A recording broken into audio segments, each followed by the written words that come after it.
Le titre de ce livre, Racheté pour l'éternité, est-ce que nous pouvons perdre notre salut? Il est écrit par le bien-aimé frère Jacob. Nous sommes à la partie 13 de ce livre.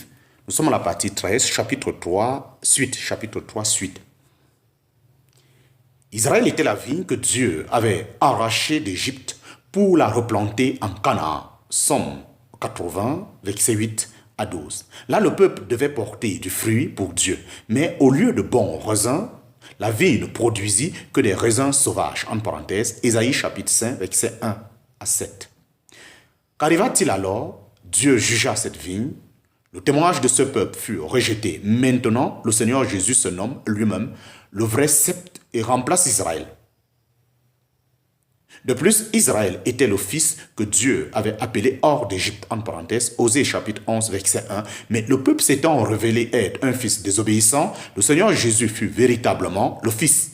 La prophétie d'Osée chapitre 11, verset 1, trouve son accomplissement en lui.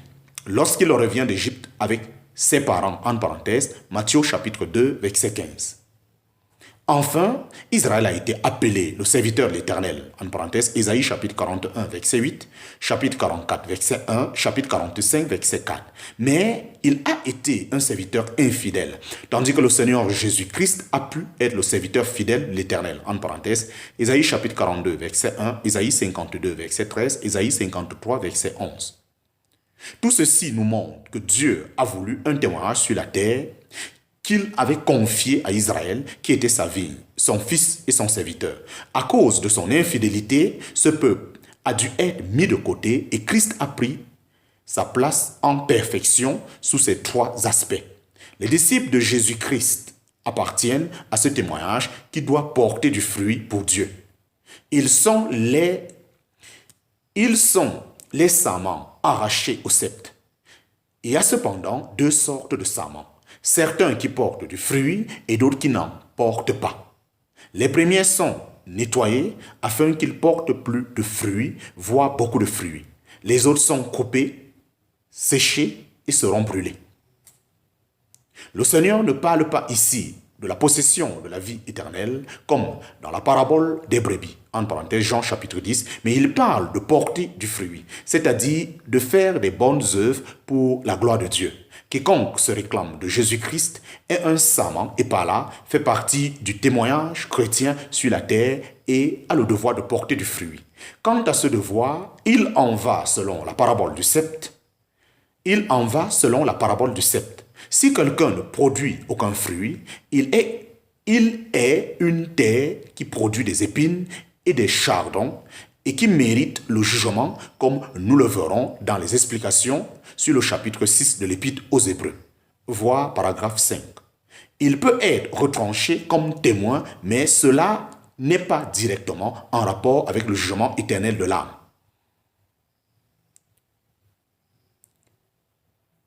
Chapitre 3, petit 5, sous-cadre. Chapitre 3, petit 5, sous-cadre. Un enfant de Dieu peut-il périr? Un enfant de Dieu peut-il périr? Celui qui est faible, le frère pour lequel Christ est mort, périra par ta connaissance. En parenthèse, 1 Corinthiens chapitre 8, verset 11.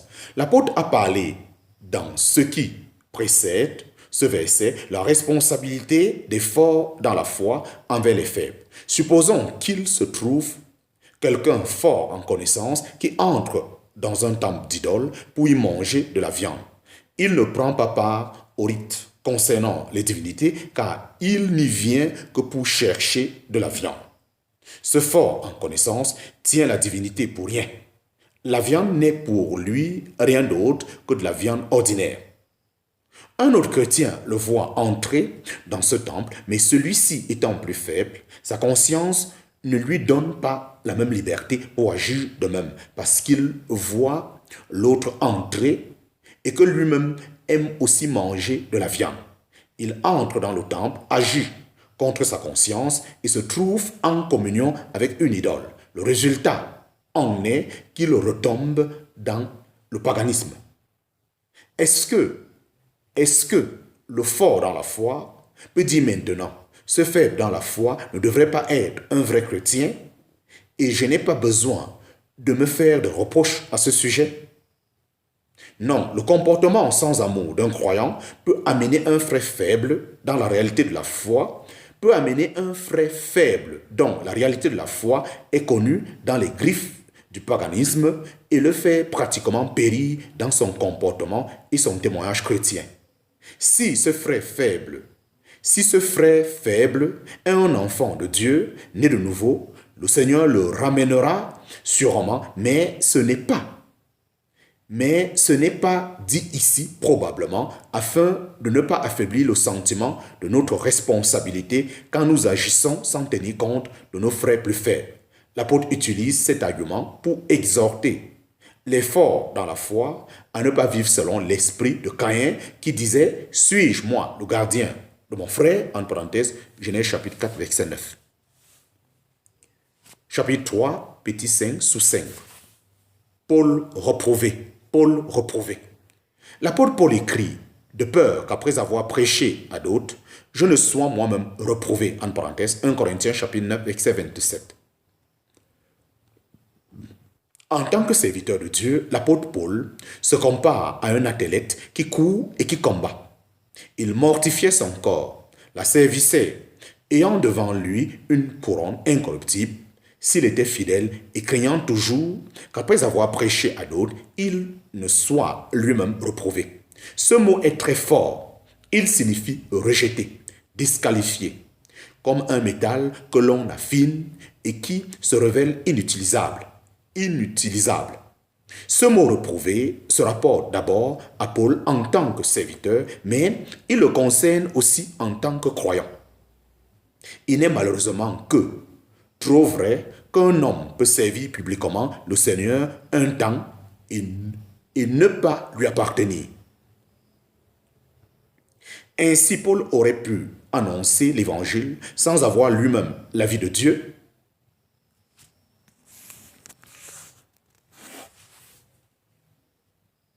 Sans avoir lui-même la vie de Dieu, c'est pas la persévérance dans le dévouement et la fidélité qu'il montrait qu'il n'en était pas ainsi. Paul sentait toute la responsabilité de la profession chrétienne. Il ne dit pas de peur qu'après avoir cru, mais de peur qu'après avoir prêché, car il s'agit ici de profession et non pas de la foi. Il s'agit de responsabilité et non pas de la grâce. Comme toujours, l'apôtre, quand il parle de responsabilité, use des termes aussi absolus que possible. Cela ne veut pas dire que l'apôtre douta en rien de la perfection de la grâce, mais il prenait au sérieux sa course chrétienne et en considérait toute la solennité. Par la fidélité avec laquelle il accomplissait son service, il montrait qu'il n'était pas un simple professant, mais un véritable enfant de Dieu.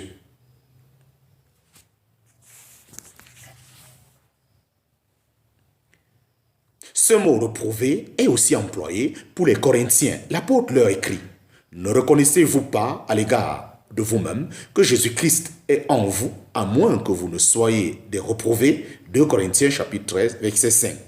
Les Corinthiens cherchaient une preuve que Paul était réellement un apôtre de Jésus-Christ. Il leur demande alors de s'examiner eux-mêmes pour voir s'ils étaient dans la foi. S'ils pouvaient répondre oui, alors ils étaient eux-mêmes la preuve concrète de son apostolat, car c'est par lui qu'ils avaient entendu l'évangile de Jésus-Christ. Pour les amener à faire cette réponse, il leur pose la question de savoir si Jésus-Christ était en eux, autrement dit, s'ils étaient nés de nouveau. Puis, il ajoute, à moins que vous ne soyez des reprouvés. C'est l'un ou c'est l'autre, ou l'on a Christ en soi, ou l'on est reprouvé. En cela, il n'est rien dit de la perdition d'enfants de Dieu, comme il n'est rien dit de la perdition d'enfants de Dieu. Comme évidemment, les Corinthiens ne s'estimaient pas des reprouvés, le raisonnement de l'apôtre consiste à les amener à une hypothèse absurde afin qu'ils en déduisent qu'il n'était pas non plus possible que Paul ne soit pas réellement un apôtre de Jésus-Christ.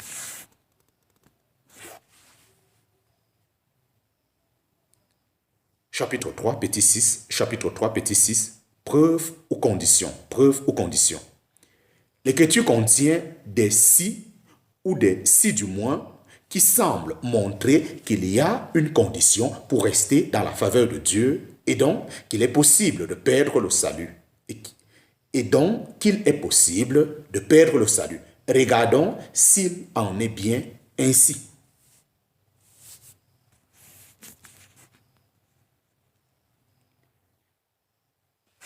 Chapitre 3, petit 6 sous 1, chapitre 3, petit 6 sous 1, exhortation pour un ensemble de professants.